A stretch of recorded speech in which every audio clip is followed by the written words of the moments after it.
जय माता दी। मेरा नाम है मुर्तज पटेल और आज आप सभी गुरुजनों के समक्ष प्रस्तुत है मेरा एक और कहानी जो कि माँ कुष्मांडा पर आधारित है। तो चलिए आइए मित्रों, इस कहानी को देखते हैं, पढ़ते हैं और सुनते हैं। ठीक है, चलिए। माँ कुष्मांडा को नवरात्रि के चौथे दिन पूजा जाता है। इन्हें माँ अम्बा का स्वरूप भी माना जाता है, जिन्होंने इस ब्रह्मांड का निर्माण किया। पौराणिक कथाओं के अनुसार जब माँ कुष्मांडा ने इस ब्रह्मांड का निर्माण किया तो उसके बाद वो सूर्य देवता में निवास करने चली गईं। कथा के अनुसार जटासुर के वध के बाद असुर राज सुकेश के पुत्र माली और सुमाली भगवान शिव को प्रसन्न करने के लिए कठोर तप करने लगे।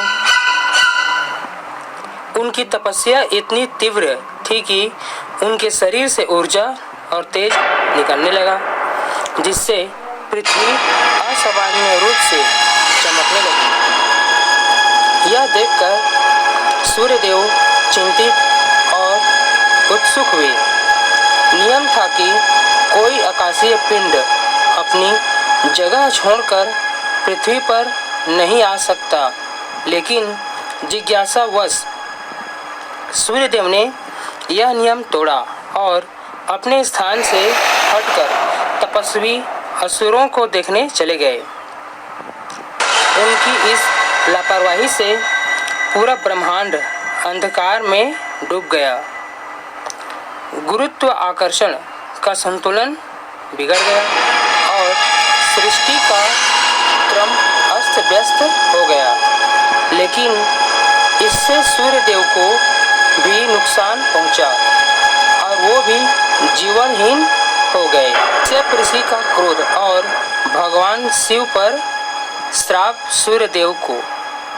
सूर्यदेव को अचेत देखकर उनके पिता ऋषि कश्यप दुखी हो गए।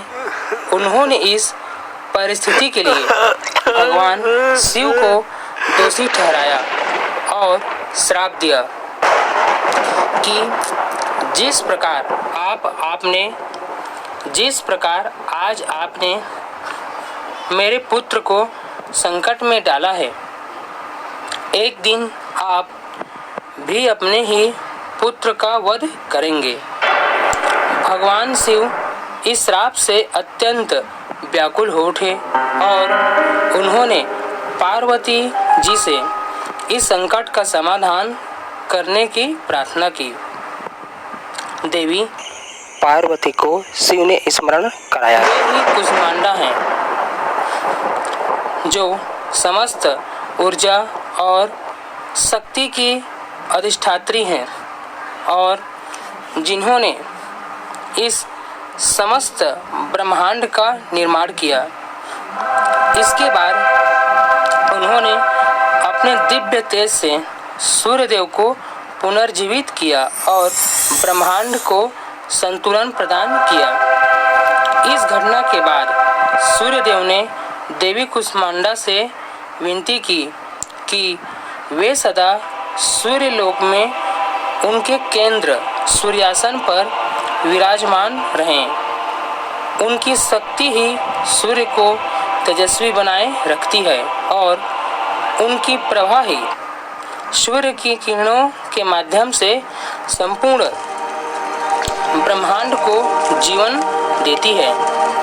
इसलिए माँ कुष्मांडा को सूर्य की शक्ति और ब्रह्मांड की जननी माना जाता है। तो धन्यवाद मित्रों, आज का जो मेरा कहानी बस यहीं तक ही था। आप सभी गुरुजनों को प्रणाम और बहुत बहुत धन्यवाद। जय माता दी, जय छत्तीसगढ़।